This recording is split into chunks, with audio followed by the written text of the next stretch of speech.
अस्सलाम वालेकुम students, Shahzad science academy में आपको खुशामदीद कहते हैं। उम्मीद करता हूँ आप अल्लाह ताला के फजल करम से खैर आफियत से होंगे। आज एक नए लेक्चर के साथ आपकी खिदमत में हाजिर हैं, लेक्चर नंबर 15। इसमें आप जो हम डिस्कस करेंगे वो मॉलिक्यूलर फार्मूला, स्ट्रक्चरल फार्मूला और कंडेंस स्ट्रक्चरल फार्मूला कैसे लिखा जाता है। एक शॉर्ट क्वेश्चन है जो कि पेपर में आपसे पूछा जाता है कि write down the structural formula, molecular formula और condense structural formula of butane, hexane और व्हाटएवर। तो आज इसको हम सीखेंगे कि किसी भी कंपाउंड का जो कि ऑर्गेनिक कंपाउंड होगा हाइड्रोकार्बन, उसका मॉलिक्यूलर फार्मूला कैसे लिखा जाता है, उसका स्ट्रक्चरल फार्मूला कैसे लिखा जाएगा और उसका कंडेंस स्ट्रक्चरल फार्मूला कैसे लिखा जाता है। तो आज स्टार्ट करते हैं लेक्चर नंबर 15।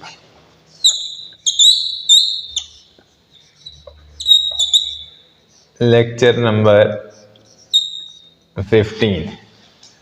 अच्छा, मॉलिक्यूलर फार्मूला,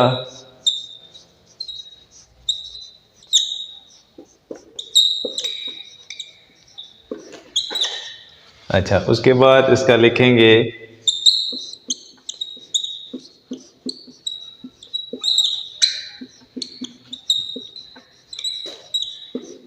स्ट्रक्चरल फार्मूला और लास्ट पे लिखेंगे कंडेंस स्ट्रक्चरल फार्मूला।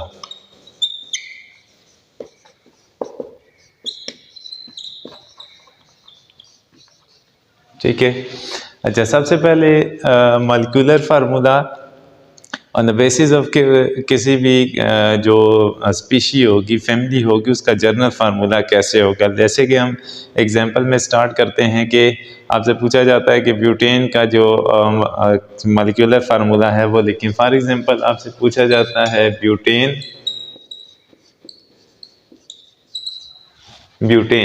अब ब्यूटेन का अगर देखा जाए तो इसका जो जनरल फार्मूला होगा CnH2n+2।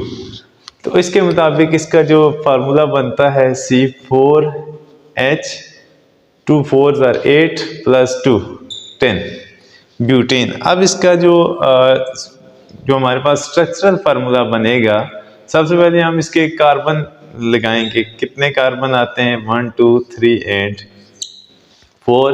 उसके बाद आपने हाइड्रोजन पूरे करने हैं, हर कार्बन के साथ 3 3 हाइड्रोजन आ जाएंगे। यहाँ पे भी हाइड्रोजन, इसमें 1 2 3 4 4 बॉन्ड पूरे करने हैं तो 2 हाइड्रोजन, इसमें भी 4 बॉन्ड पूरे करने हैं तो 2 हाइड्रोजन, इसमें भी 4 बॉन्ड पूरे करने हैं। तो यहाँ पे कार्नर वाले जो होंगे उस पर 3 3 हाइड्रोजन होंगे, जो सेंटर में कार्बन आएंगे उस पर 2 2 हाइड्रोजन आएंगे। बिकॉज कि यहाँ पे जो हम स्ट्रक्चरल फार्मूला पढ़ना चाह रहे हैं वो अल्केन फैमिली का है, तो अल्केन फैमिली में सारे के सारे कार्बन टू कार्बन बॉन्ड जो होंगे वो सिंगल बॉन्ड होंगे। ठीक है।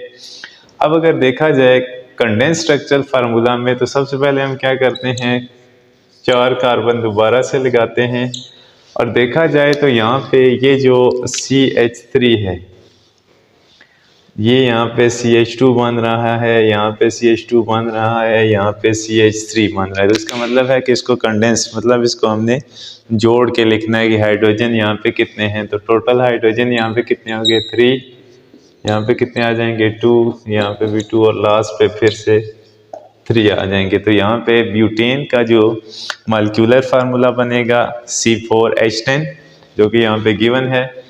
उसके बाद इसको हम स्ट्रक्चरली लिखेंगे कि इसमें स्ट्रक्चर कैसे डेवलप हो सकता है।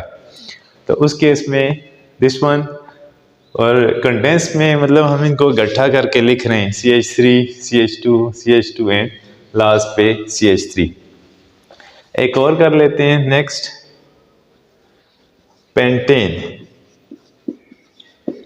पेंटेन इसी तरह से इसी फैमिली से बिलोंग करता है, अल्केन से। इसका जो मॉलिक्यूलर फार्मूला बनेगा C5H, जो 5 है इसको डबल करके इसमें 2 हम मज़ीद ऐड करेंगे, C5H12।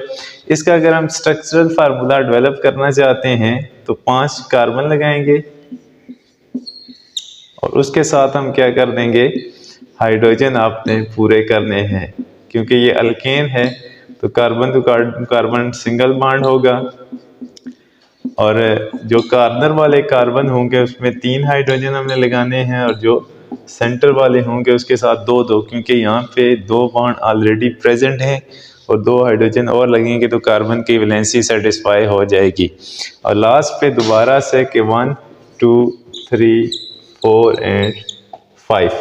उसके बाद क्या कर देंगे कि यहाँ पे जो लेट्स से कि उसी तरह से कि CH3 CH2 CH2 CH2 और CH3, ठीक है। तो इसको हम कैसे कंबाइन कर देंगे, यहाँ पे CH3 CH2, इसी तरह से यहाँ पे CH2 CH3 और लास्ट वाले हाइड्रोजन के कार्बन के साथ कितने आ जाएंगे, यहाँ पे 3 हाइड्रोजन डेवलप हो जाएंगे। तो ये एक तरह का सिंपल सा क्वेश्चन था कि write down the structural formula molecular formula, structural formula and condense structural formula of butane and pentane, ठीक है। इसी तरह से एक और हम कर लेते हैं कि इसमें एक मॉलिक्यूलर फार्मूला लिखते हैं जिसमें C2H5OH ये अल्कोहल है, ठीक है। और इसका एक ईथर करते हैं CH3OCH3, ठीक है। एक मॉलिक्यूलर फार्मूला हमने लिखा है C2H5OH और नीचे जो है CH3OCH3। पहला जो है अल्कोहल, ये अदर देन अल्केन है, अल्कोहल, और दूसरा जो है ईथर, डाई मिथाइल ईथर, ठीक है। पहला जो है इथाइल अल्कोहल, दूसरा जो है डाई मिथाइल ईथर।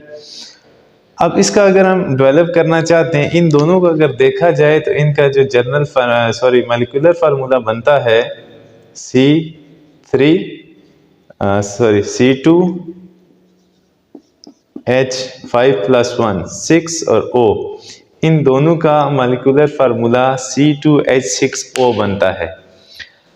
अगर वो कहता है कि write down the structure of molecule having molecular formula C2H6O और उन फंक्शनल ग्रुप का नाम भी आप लिखें, ठीक है।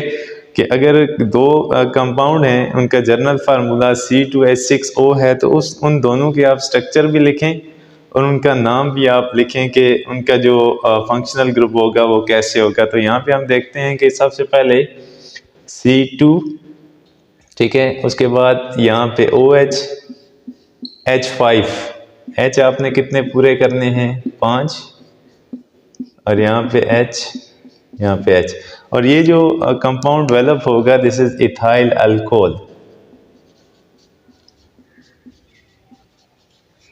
ठीक है।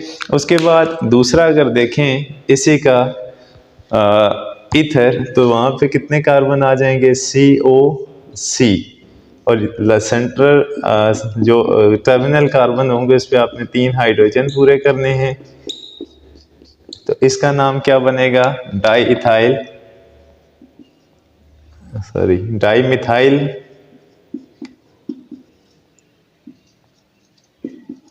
ईथर, ठीक है।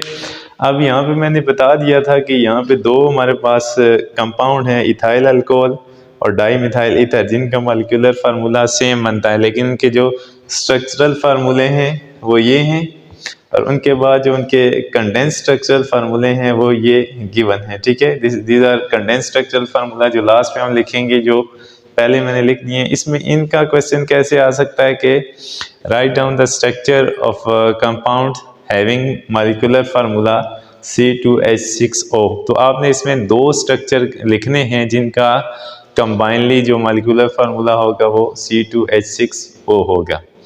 तो ये था आज का लेक्चर जिसमें हमने कुछ कंपाउंड्स का मॉलिक्यूलर फार्मूला लिखना सीखा, उनका स्ट्रक्चरल फार्मूला लिखना सीखा और कंडेंस स्ट्रक्चरल फार्मूला लिखना सीखा।